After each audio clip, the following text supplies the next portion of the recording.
My advisor, actually my advisors, were Marvin Minsky, godfather of AI, and Alan Kay, the godfather of every laptop you are all owning and tablet today. The first thing they told me, when I became their student, was not necessarily to take their classes. It was to take Seymour's classes. And so Seymour, you taught me to be participatory. Why? Because every time I walked into one of your classes, Seymour, I was surrounded and embraced by the intellectual community that absolutely has changed how I think about things and what I brought to eventually call the participatory design, the co-design movement that we have embraced here at IDC. And so what I'm going to do is to give you a few seeds of Seymour. So Seymour, I don't know if you remember, but in your classes, you would say an awful lot of things that eventually, thank goodness, you wrote down. And so the quotes that I'm going to share with you, Seymour, let's see if maybe one or two of them resonate, but you should know, you said them many more years before the quote I have there is stated. So, first quote. Why should children be segregated by ages? Why do we even have this idea of people of one age spending most of their time together in a classroom? Children learn better and are able to develop emotionally in very mixed age families. Yes. Now, we heard today, actually, in one of our talks, that this shouldn't be true for teenagers.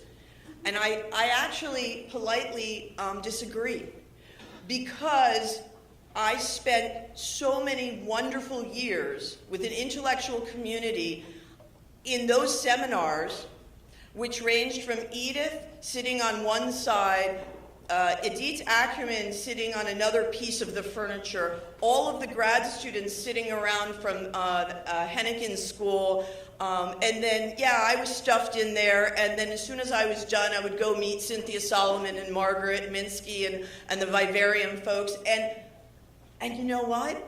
We were all different ages, and the intellectual community that came about was because of how much we elaborated on each other's ideas. And so if you were to think about co-design and participatory design, one of the tenets of it is intergenerational design. It refers to today's learning communities. It refers to how we do elaboration. Okay, next quote, Seymour.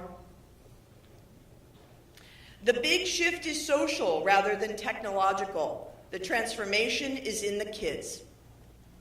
Yes, we are absolutely changing the course of technology and of how we think about technology.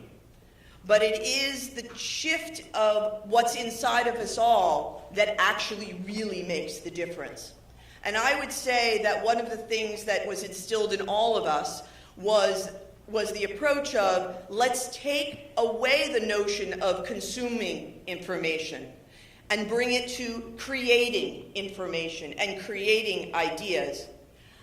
But what Seymour knew, maybe instinctively, was that we would move from creation to community. And it is that social participation and that empowerment of voice that today lives in all of that we do in terms of co-design, in terms of our social media, and many, many new things that are happening today. All right, next quote. Mike, you're going to like this one. What you can't do with paper and pencil is make it work and fix it. Now, this one actually came about when Seymour was asked a question at a keynote speech he was making at the University of Maryland. Seymour, you and I spent a really long dinner together talking before this thing, and I wrote down so many things that night. And in fact, actually, somebody asked this question to Seymour, and basically what he said was, so what's the difference? Paper and pencil, computers, what you're saying, your theories, isn't it the same? And it's not the same. It's about iterative design. It's about the maker movement. It's about 3D printers. It's about computational crafts. It's about how we tinker and how we explore our ideas. And that started in much of what we learned about in the early 80s or the mid 80s, but obviously it started many more years before that in the 60s and 70s. Okay, one last quote. Child power. Children as an intellectual power, as a political power exerting a force for ideas about education that existed long before there were computers. I take that to mean, guess what? Kids have ideas. They're not short adults waiting to happen. It's participatory design, folks. All right? It's the seeds of what has become thinking about children as design partners, thinking about that children have a point of view that matter, that can change our new technologies. It's not just about how those technologies change children. It's about how children change those technologies with us in partnership. And so the pictures, the broad brushstrokes that I give you are beautiful illustrations I found on the web that I attribute, because I didn't need to give you pictures, actual real pictures of Seymour, because it's how we interpret Seymour that matters.